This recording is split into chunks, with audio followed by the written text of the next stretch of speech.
Hello everybody, my name is Dino from the Dino School channel. Welcome back to another video. Now, quickly, for some context, I have been waiting a long time for this skin. Mainly just for this video. Now, the Frost Mortar was a skin that was gonna release during the Frost Invasion event, but never really truly did. It's just been kind of there in the trailer, just chilling for a while. But eventually, it did get released with the brand new Outpost 32 event from 2024. I know, we've waited almost, what? When was the Frost Invasion event? 2 years ago? I'm not sure. I don't care. I'm just happy I finally got it. Now, that leaves us with 5 Frost skins. Frost Commander, Frost Ranger, Frost Minigunner, Frost Pyromancer, and last but not least, Frost Mortar. Now, correct me if I'm wrong, but that adds up to 5 towers. Frost Commander, Frost Minigunner, Frost Ranger, Frost Pyro, Frost Mortar. 1, 2, 3, 4, 5. Yeah, that is 5. Now, also correct me if I'm wrong. A single player also has 5.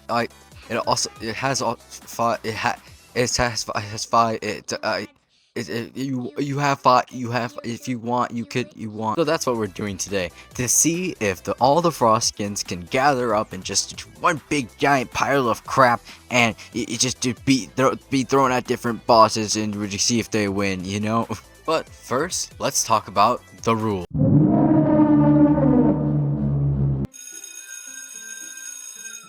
Alright, Fava, listen, man. No one else wants to be here, so we can get this done and over with real quickly, alright, man? Yeah, I get that a lot. Anyway, let's get on to the rules. You ready? Alrighty, let's start off with the simple stuff first. Alright, man? Golden towers are allowed and power-ups can be used. I will exclude 2 power-ups, however. The nuke and the molten monster, via just it being way too good and overpowered. I am only allowed to use towers with the Frost Invasion skins. I must do everything solo and on my own, and if I cannot figure out a new strategy, I go on to an easier mode. Now, does that all make sense, or do you have any questions? Yes, Mr. Beans.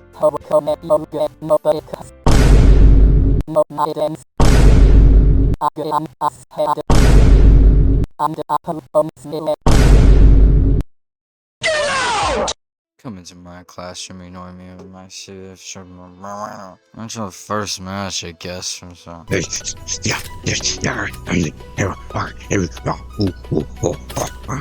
the first match, we decided to do Fallen mode because, well, we said we were going to go from hardest to easiest and just see what this loadout could do and what it can knock out.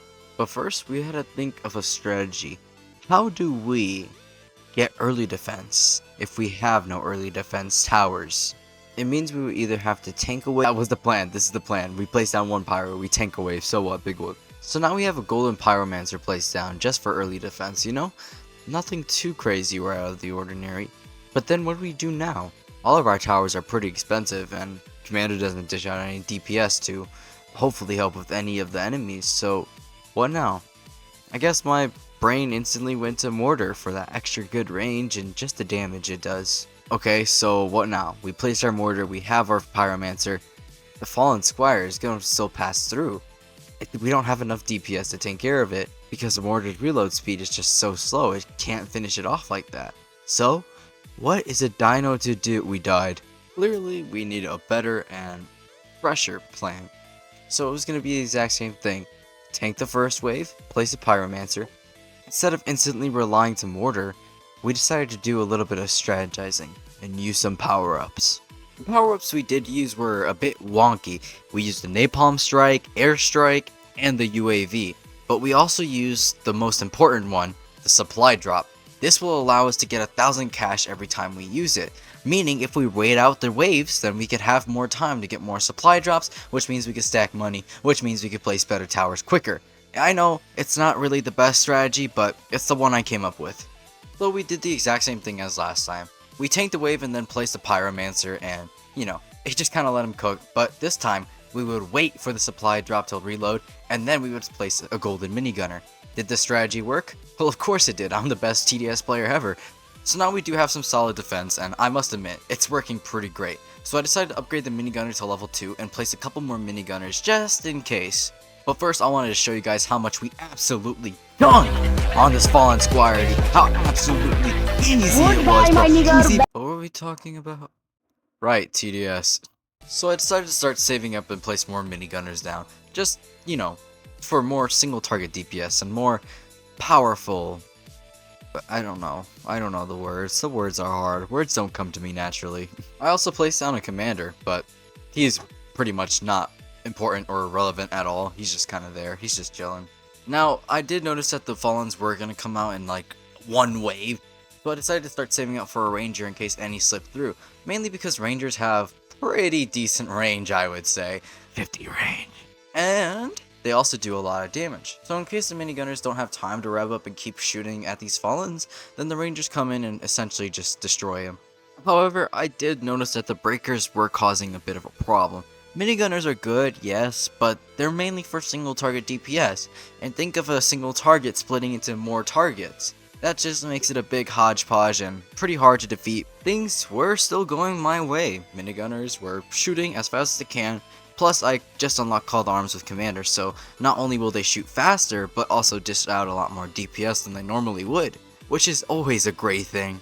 I finally placed down that Ranger I was yapping about a little bit ago, so just in case, you know? Because I did start to notice that the breakers were coming in and taking a lot of damage for the Fallen, so I had better play it safe than sorry, right? I don't know why my voice sounded like that, honestly. It almost sounded like there was an imposter. But enough about my worrying, it's time to get back to the game. Lock in, boys, lock in! I placed a mortar down for the crowd control. Yep, I don't know why I said it like that. Now, one thing we do have to note is that we really didn't have much of a strategy else besides this. My main strategy was to get as much single target DPS and focus on crowd control afterwards, but was it really gonna work this time around? And, you know, I would have to adapt and create a new strategy if I actually wanted to be Fallen mode. So, seriously, what does a dino do? I got my mortar to level 3 so it could handle a bit of crowds better and maybe break some more breakers, or maybe just weaken them in general.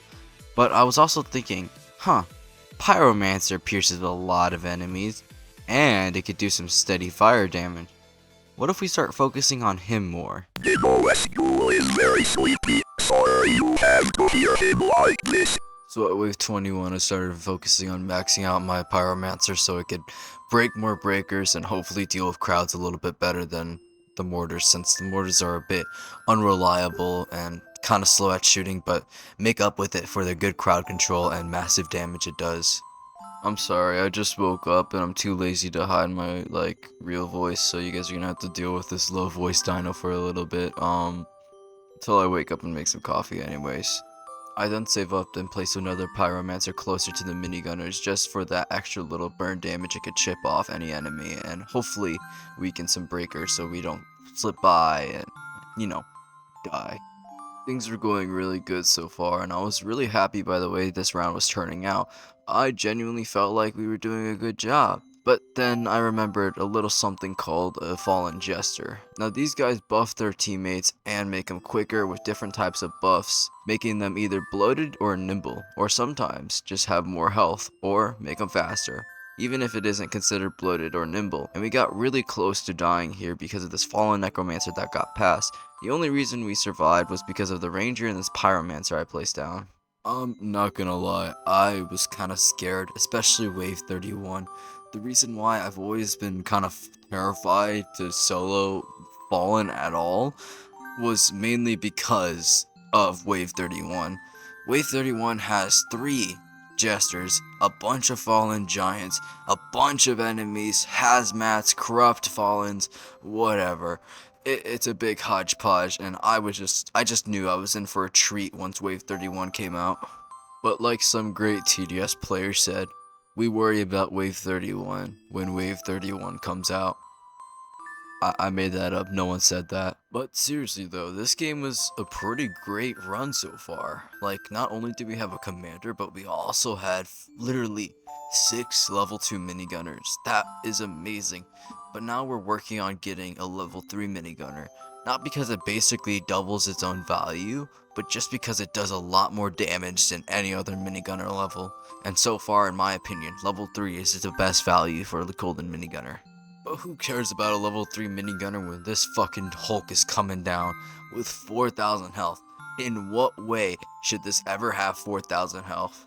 I used a napalm strike to hopefully kill some of the weaker enemies in the back, and it kinda worked, and so far, this one wasn't as bad as I thought it was when I first saw it.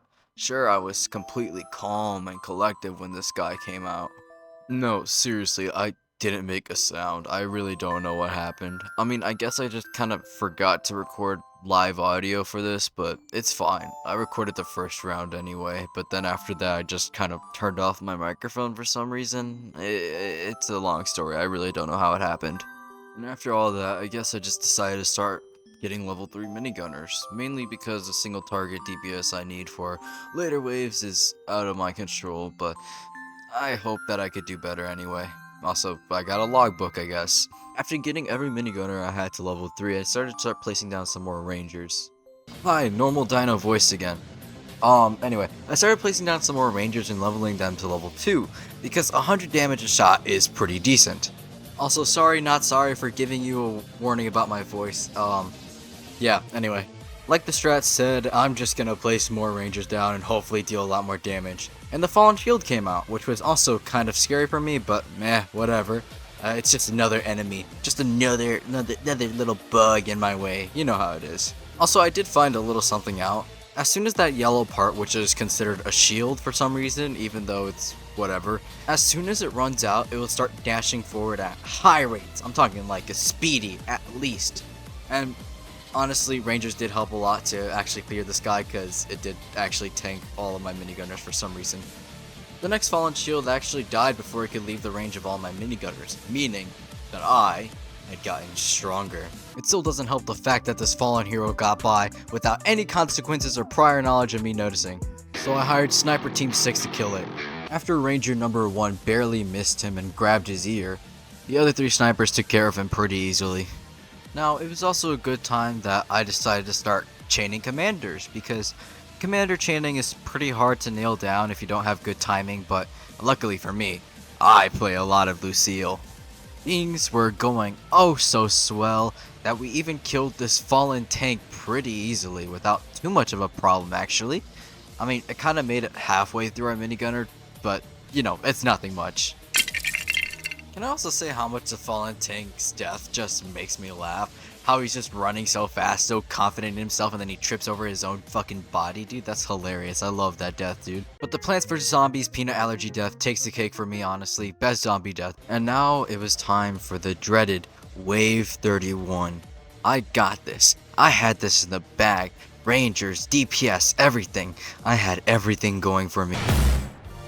God fucking damn it, motherfucker. At this point, I was really tired. It was about 3 a.m. for me, and I didn't really feel like doing this challenge anymore, so I hopped off for the day, and a couple days later, I came back to it. I just realized I haven't been recording this whole time, but I might as well catch up with you guys. I found this cool strat that I've been doing, and it's, I think it's working out pretty well, so, yeah, let's keep going, I suppose. However, every time I made up a new strat, I would die, and die, and die. There was really no way of getting through it. So at the end of the day, after trying countless times, I really did decide on something. It can be done. I know it can be done. I'm pretty sure I could probably do it. But at this point, I just need this video out, so fuck me, I guess. I don't care. I'm sorry. I'm sorry. I guess my explanation was I don't give a fuck. I'm sorry. I'm sorry. I'm sorry.